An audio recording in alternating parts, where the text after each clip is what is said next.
Empowerment Show aims to equip individuals with the necessary tools, knowledge, and confidence to make informed decisions and take control of their lives. It also focuses on ensuring access to essential resources and the opportunities.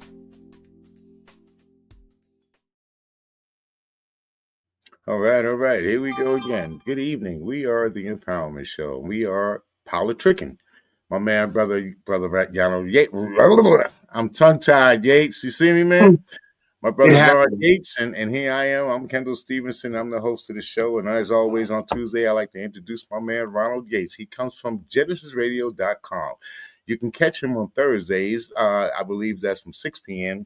to 7 p.m. But today, we're going to get into a little politics. We're going to talk about maybe Trump's his administration and how he's implementing Project 2025. And he's also facing legal battles right now.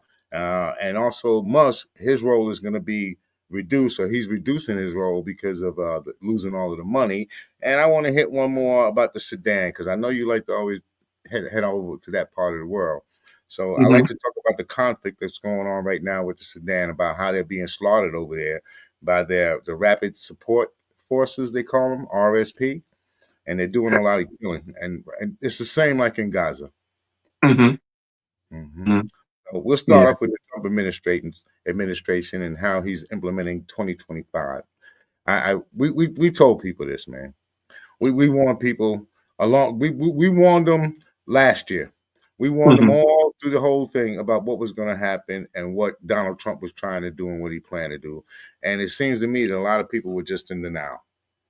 You know? Well, I think what happened with a lot of Trump supporters is that Trump disavowed any affiliation with Project 2025 or the extreme wing of the religious right. So a lot of people said Trump had nothing to do with Project 2025. He's not going to implement some of these things. In fact, they said Trump has absolutely nothing to do with it, even though he's mentioned in Project 2025, I think so in the neighborhood of 300 times. But clearly, a lot of what is happening comes right out of the book, Project 2025, out of their playbook. And I think one thing that a lot of Republican voters, those who support the MAGA movement, I think what they're failing to realize is Donald Trump, next, I think June, month or so, is going to turn about 79 years of age. Yeah. Donald Trump is not a healthy man. He doesn't exercise. Like you see the president out running, right, exercising, some sort of vigorous exercise. Yeah, he runs at McDonald's. That was going to be my next point. He's not a healthy man. He doesn't eat healthy. So how much longer can you abuse your body and expect that body to hold up? How about his mind? I don't think he's very cognizant. I think some of the stuff that he does is crazy, man. First, he wants to put the caps on, and he's threatening all these people, threatening China. China says, you know what, you're not going to bully us, right? Then he comes out and tells a lie how he's negotiating with China. Then the China gets on there and say, no, we don't have no negotiation going on, bro. The only thing going on is you trying to bully us, and we ain't having it. That's what went down with that one. Well, yeah. And, China's in a very good position. A lot of our debt is underwritten by the Chinese government, right? So the Chinese can always say, we're not going to buy any more of your treasury bills, and we're going to demand payment, right? Payment in full immediately.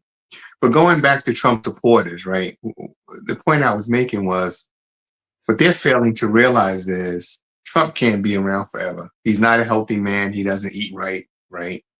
And if you look at Trump's approval ratings, his numbers are dropping as fast as the stock market. Oh, yeah. So a lot of people that supported Trump are no longer following in his corner. What they're failing to realize is what happens if you have a president who's ruling by decree. He's executive orders, new ones come out every day. We have a president that routinely ignores Supreme Court rulings, right?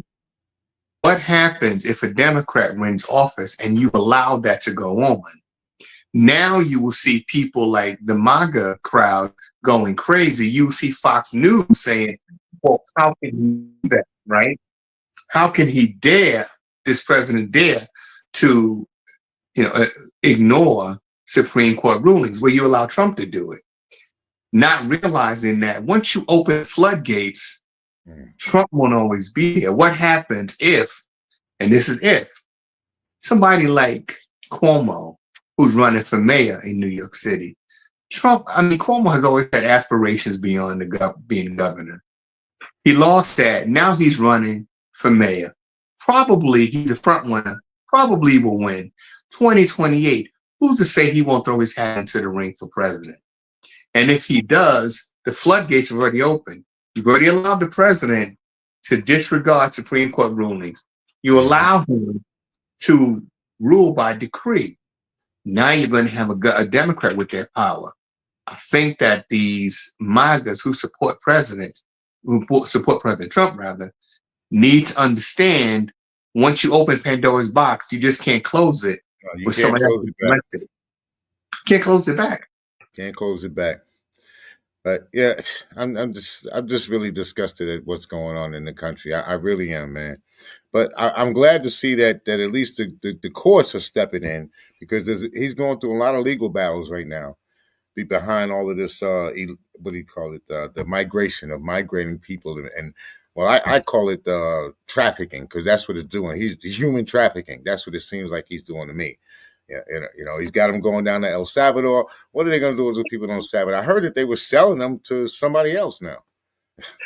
I'm not sure, but I do know that some of the things that he's recently talked about strongly suggest that the next people to go to El Salvador could be Americans, because he's talking about deporting violent American offenders.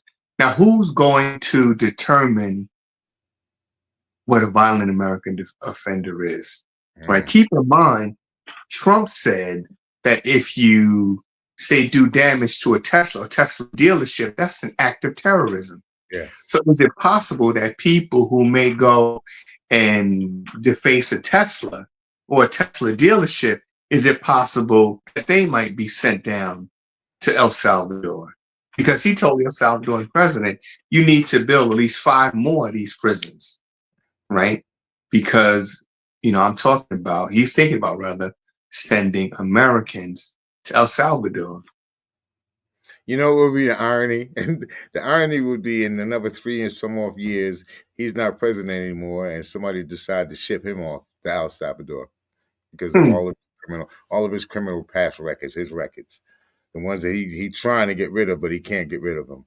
Yeah. Well, so what's happening with the Doge? Is Elon Musk? He's having a lot of problems with that, right?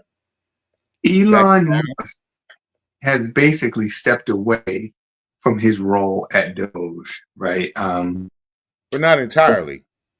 Well, I think what's happening now is the board members at Tesla are making it clear that they're unhappy with his leadership in terms of leading the company. Hundreds of millions of dollars have been lost, right? And the stockholders are, of course, alarmed. And they're saying, well, look, you're supposed to be running this company. Instead, you're running around with a chainsaw, taking, hardworking Americans, taking the food off their tables, taking, the roof from over their head, right? You may think that that's funny, but we don't. We are here investing heavily in this company. We were doing quite well, but all of a sudden you stepped away from that to get into governmental affairs. And these governmental affairs are having a negative impact on our bottom line. So for Elon Musk, Trump announced over a month ago that he would be stepping away. And you don't really see him at the White House anymore. You don't see him at these press briefings anymore. In fact, I think now that there is tension brewing between the two. Recently, Elon Musk's brother made some statements very critical of Donald Trump. He called him an idiot. Right, because these tariffs, a large part of Musk's business is in China, right? One of his largest Tesla plants is in China. Parts come from China. And with these tariffs and, threatened embargoes, well, no parts, no cars. And, while Yeah, he's getting, I do not feel sorry for Elon Musk. One of the richest or the supposedly richest man in the world on paper, and him losing money, I got no tears, not one. He didn't shed a tear when he was telling those people that they were fired, and that they're not going to have a job tomorrow. He didn't Mhm. shed any tears. He walked. What did he get? The gold chainsaw? Come on, that was ridiculous, man. That was so Well, immature. I think that one of the things that hurt Trump in terms of his approval ratings was his affiliation with Elon Musk. Because, I think people see it as Trump allowed Elon Musk to go crazy, to run amok, right? Mhm. You're talking about firing, you know, hundreds of thousands of people or thousands of people losing their jobs, hardworking government employees. We're not talking about people making huge sums of money, right? We're not talking about that. We're talking people who are probably middle income earners, right? Mhm. And he allowed them to just, for whatever reason, or actually fired them without reason, without just cause, without Well, even we so know much the as cause. This hearing. is this was about money. This is about Well, you got the deficit, right? He mhm, he made all these promises to the billionaire bros. Excuse me, where he wants to give them the big tax break. mhm. But in order for that to work out, he's got to get that money from somewhere. And He's that's got why to he's find the hitting the funding. Yeah, social services and closing down these different departments. All of this is to try to get enough money so he can pay off his billionaire bros with the tax I, breaks. I think I think there's another part to that. Mm. In fact, I think there's two parts to that. That go along with that. One, I do not believe, as I said before, Trump's not a healthy eater. Trump does not exercise. I do not think Trump's uh, game plan, long range plan, is to run again. I think Trump knows not only is his age a factor, the fact that his numbers are slipping, his base of support, he's losing them. I think Trump realizes that what he needs to do is fleece this country. And that's what he's doing. And I think by cutting these regulatory agencies that would investigate things like insider trading, Mm-hmm. he is allowing his billionaire buddies to take part in the fleecing of America. And I think that a lot of people have yet to realize that, right? But Trump is making it clear a few weeks back after a prolonged market rebounded just briefly, like one day. I think Trump said he made somewhere in the neighborhood of $400 million. His other buddy was like 800 million. They were laughing about it in the White House. It was a joke. Exactly. And how How he's much, how doing much did that? you make on Listen, I didn't make anything, it? You right? making it again? Come on, I did man. not make anything because I'm This not is a all big about the investor. American people, man. I thought this was all for the American people. And nobody keep telling us that these That's what things he's happen saying. for the American people, right? Yeah. But I think what he's doing is Okay. by keeping the market in the red, there's a massive sell-off. And what Mhm. he's doing and his buddies are doing are buying stocks dirt cheap, right? So now that they have control of these stocks, of course, when he's ready, the market will rebound. All he has to do is say, okay, I'm going to hold these tariffs, say for 90 days, say for 6 months. Once that happens, the market will react. You will see the market go back up. And these cheap stocks will, of course, rise. And Trump and his boys will have made hundreds of millions, perhaps billions of dollars, right? How's it going to affect the average working class person? It's not. Mm. It'll have no positive effect for us. You may see some minor stimulation in the economy overall, but for the average person, nothing's going to change. Nothing at all. All right, we're going to take 30 seconds and we'll be right back. Thank you.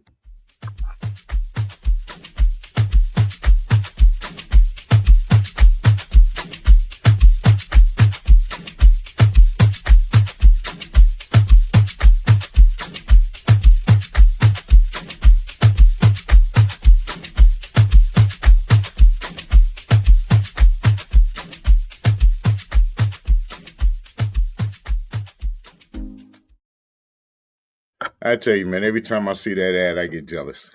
Yeah, I hear you. Back in the day, right? Way back in the day. Yeah, I hear you, brother. Way back in the day, but it's all good. Yeah. All right. So let's just get back to what we were rapping. We were talking about Musk Mhm. and how he's been reduced in dollars, but I believe he still is playing a part. Not a big part, but I believe he still has some power that he's utilizing while he's in hiatus, hiding right now. But he still has some power over the Dodge and the decisions that go on in Dodge. You know, Or Doge, I'm sorry, actually, Doge. but I don't think he does. And I said this a long time ago. Mhm.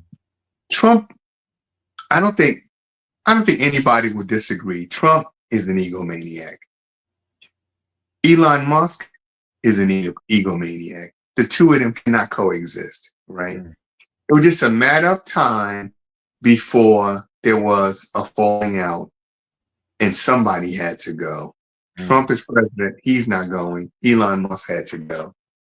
And I think if Elon Musk had his way, he probably would have stayed because he enjoyed the power. Just imagine being able to show up at any governmental agency and say, hey, I'm taking over. You're fired. You're fired. You have a day and then you're fired. That amount of power to be able to go to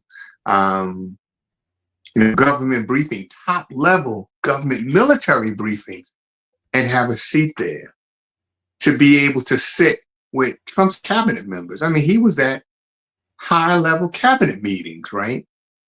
He felt like he was part of this administration. So I don't think that he wanted to leave. I think basically Trump distanced himself from Musk.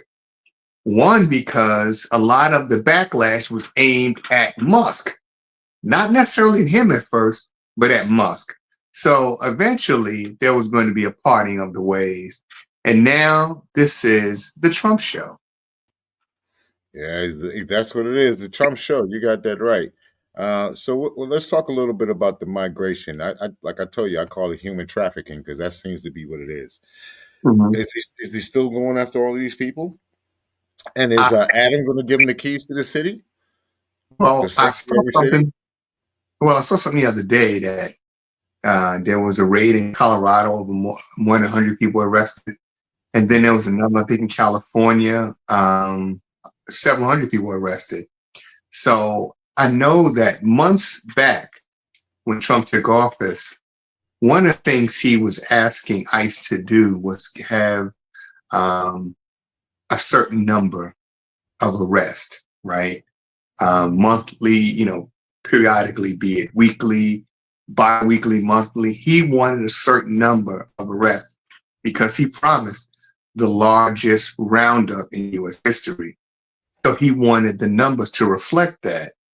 And in terms of what he's doing now, he just signed an executive order aimed at, I guess, eliminating sanctuary cities.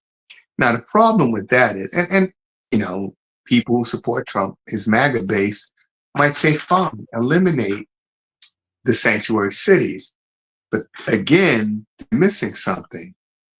The whole basis or one of the basis for the Civil War was states' rights, right?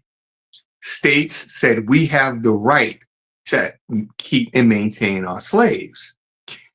If you allow Trump to step in with an executive order and you challenge states' rights successfully, now again, down the road, you have a Democrat in office who is now going to say, I don't need to follow the Constitution that gives the power to Congress and the several states.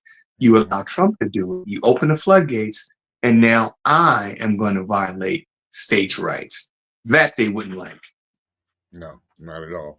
Um, Sudan and Gaza, they seem to be having the same problem uh, as far as a lot of people getting killed over there and dying over there. I think in Sudan, I think it's more about the minerals and It's absolutely, yeah, I it's think it's more about absolutely the about, minerals. Yeah. minerals. Well, yeah, So, for centuries we've been colonized, of course, even in mhm. Africa.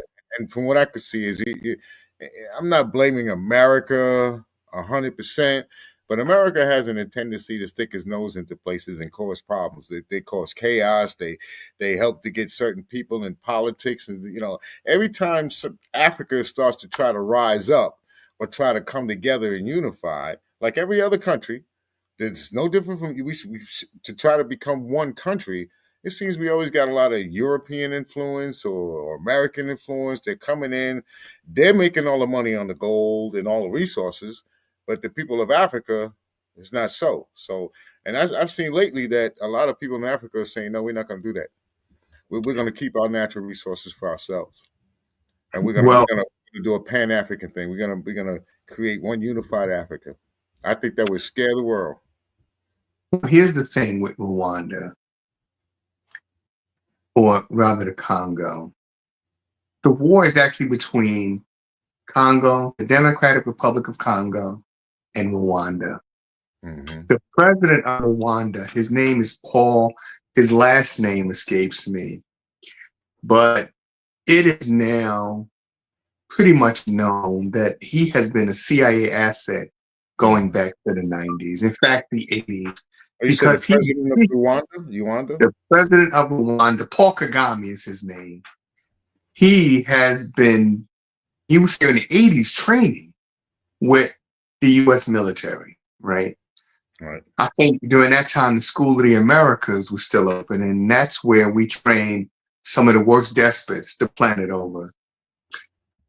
It is pretty well known that he's a CIA asset. It's also pretty well known that if you remember the conflict in Rwanda between the Hutus and the Tutsis, what started the conflict was the plane carrying the president of Rwanda, and I believe the vice president, Hmm. was shot down. It is now widely believed that Paul Kagame was behind the downing of the presidential plane. He wanted to gain power in Rwanda. So he started the conflict by downing the plane. Then he steps in and brings order, right? Now, what's happening with Congo, most of the minerals in Congo are on the eastern portion of Congo. Right next to Congo on that eastern border is Rwanda. Of course, a lot of multinational corporations want to get their hands on this wealth of minerals. Hmm. They don't want to send European troops into of the region. So what they're using is their CIA asset, Paul Kagame, and he's waging war against his neighbor. You know, he of course he has some sort of trumped up rationale, but the real reason is the minerals. And this war has been going on, I think, 3 years now, going into its fourth year. About the same time as the conflict in Gaza. Now, for people who do not have a good understanding of the conflict in Gaza, there are two good documentaries to watch. The first one is called Israelism. Just Israel, ISM, Israelism. And that documentary looks at the conflict through the lens of young Jewish Americans who've gone to Israel, some of whom have served in the IDF, the Israel Defense Forces, and who have now come back to this country, and who are talking about some of the things they did in the name of defense of Israel. And there's a lot of regret because some of these young Israelis crossed over into Gaza, met with Palestinians, sat down with them, broke bread with them, and they realized that they've been lied to not only by the Israeli government, but by many of the leading Jewish agencies in this country, like the ADL, like AIPAC, and a lot of them are protesting. The other documentary, which is very graphic, but I think it's important to see, is called 1948, Creation and Catastrophe. And if you watch both of those, it'll give you a good, clear understanding of why this conflict has been going on since 1947 into 1948. Well, just seems like it's just too many things going on right now around the world, and we need to get involved. And I heard some people tell me that they don't get involved in politics, and I tell them, well, you may not do politics, but our politics is definitely going to do you. If you look Right. around, prices of, you know what I did notice though, the price of gas went down. Did you notice that? It has. Yeah. The price of gas has been artificially high. When Obama was president, I don't know if you remember this, but Obama said we are energy independent. Yeah. Yet, why would vital gas prices fluctuate so wildly? You know, when George W. Bush was president, at the start of the Gulf War, the second Gulf War, gas price had hit an all-time high. Here in this region, Pennsylvania, gas was over $5 a gallon. Ooh. Why would that be the case if we produce enough fuel in this country to sell to other countries? And that's the reason. Profits. We're charging more than we need to in this country. And with the gas and oil that we're producing, one of the things we wanted to do with Russia was get Russia out of the energy business. We want to sell our fuel, our oil in Eastern Europe, right?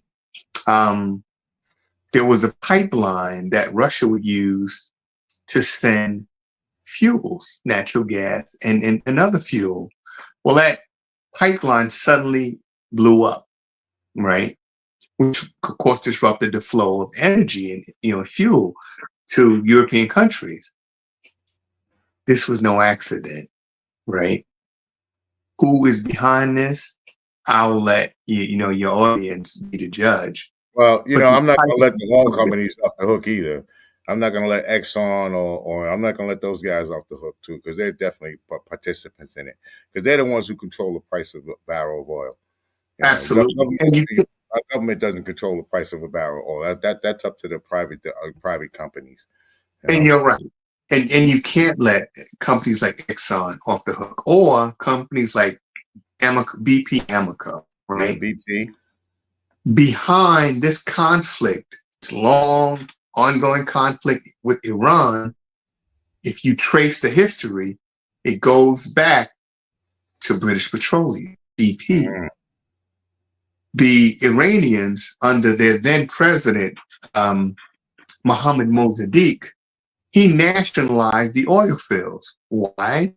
Because the British were getting rich, but people in his country were getting poorer. They couldn't put bread on their table, but they're an oil-rich country. Mossadegh, he went to the United Nations. He went through the proper channels to say, listen, I want to negotiate with the British where it is more fair to my people, to our country. And of course, no one would listen. Eventually, our government, along with the British, overthrew Mohammad Mossadegh, removed him from power. And who do we put in place? Remember the Shah of Iran? That's right. Reza Pahlavi. We're going to cut it right we there. Put him there. Right. Why? Because he gave us access to Iranian oil. All right, we're going to pick it up next week. We're going to pick it up next week. Saddam. Okay, we'll do it again next week.